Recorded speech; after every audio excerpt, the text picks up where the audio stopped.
Hey y'all, it's Ricky T and I'm coming to you from the dining room here at the Taylor Plantation on another beautiful, beautiful day here in Beech Grove, Indiana.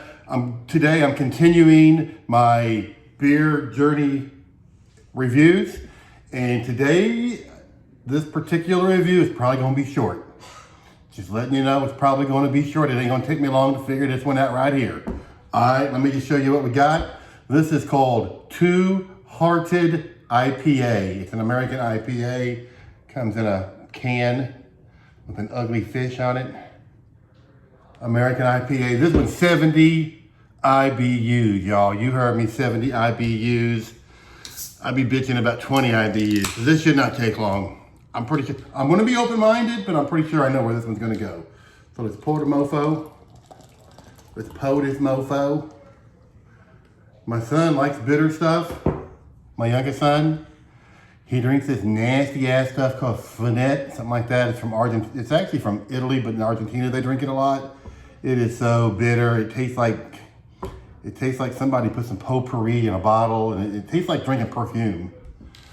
But he likes it. So, assuming this goes the way I'm pretty much thinking it's going to go, he can drink the rest of it, because I'm pretty sure I'm not going to want to drink much of this.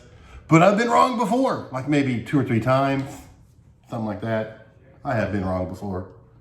So I'm trying to get this going on. So yeah, nice head. I mean, it's a beautiful beer. If I hate it and say a lot of bad things about it, at the very least, it's a beautiful beer poured in a glass. Look at that, look at that. Nice thick head, nice dark blonde. It's a beautiful beer. I mean, I almost want to like it because it pours so beautifully. But we'll see. All right, here we go. Super, super fruity. On the nose, it feels like I've got a plate with a grapefruit and an orange. Oh, damn. I have never, ever in my life had a beer where on the nose, it was so aromatic. I love that. If beer was meant to just sit here and smell it, I would love this beer. Okay? See, I told you I'm trying to be positive. Super, super citrusy, fruity.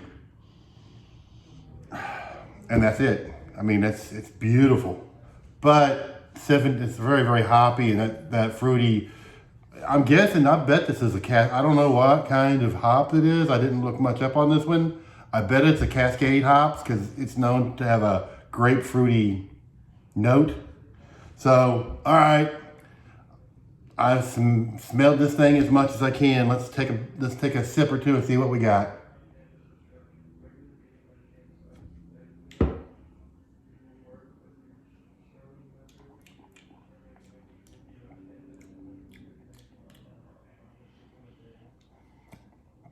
Yeah, the bitterness hits you right away.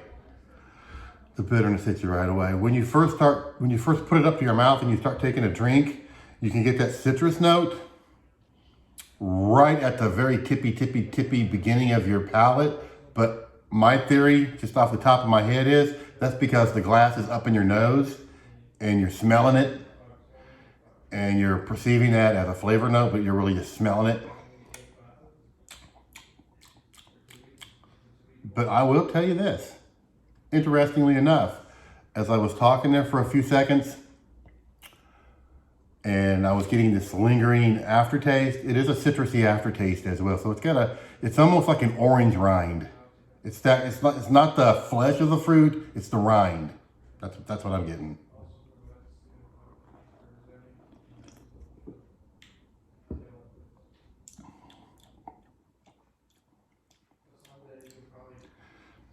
Yeah, you got that big mega bitterness at the front end, and then a little bit of that citrusy peel note at the end. Interestingly, for it being 70 IBUs, and I've had a 40, a 38, and a 20 IBU already in this journey, those lingered. Well, one of them was lingering on both sides of my tongue, and the others were really lingering back here, right where you swallow.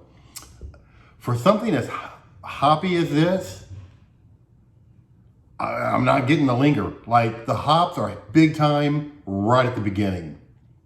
And while I do have a little bit of lingering bitterness in my mouth, and it seems to be all over my mouth, it's not a strong linger like some of the lower IBU beers I've had so far in this journey. I'm gonna take one more drink. I actually thought I was gonna take a big drink of this and just spit it out. That's what I thought. So while it's an IPA and it's not something that I would seek out, it's not terrible. I'm shocked. Honestly, I'm shocked.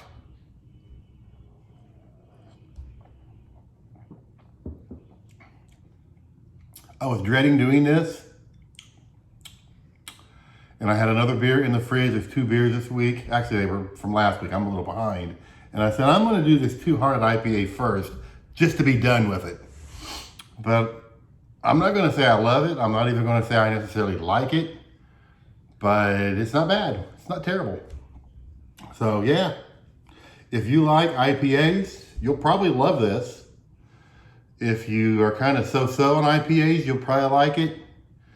If you hate IPAs, you might still think it's not terrible, which is where I am. I don't like, again, I wouldn't go out and buy it for myself, but if somebody gave me one to drink, I would politely drink it, and I wouldn't be totally feeling terrible about it. It's not bad, not bad at all. So there you go. You know, that's why you need to be open-minded in everything in life. I thought I was gonna hate this so bad, I was gonna spit it out, and as it turns out, while I don't love it or really like it a lot, it's okay. So there you go. Today it's been Two Hearted IPA, an American IPA. I've got daughters sneaking up behind me, so here we go. Until next time. God bless America. There you go.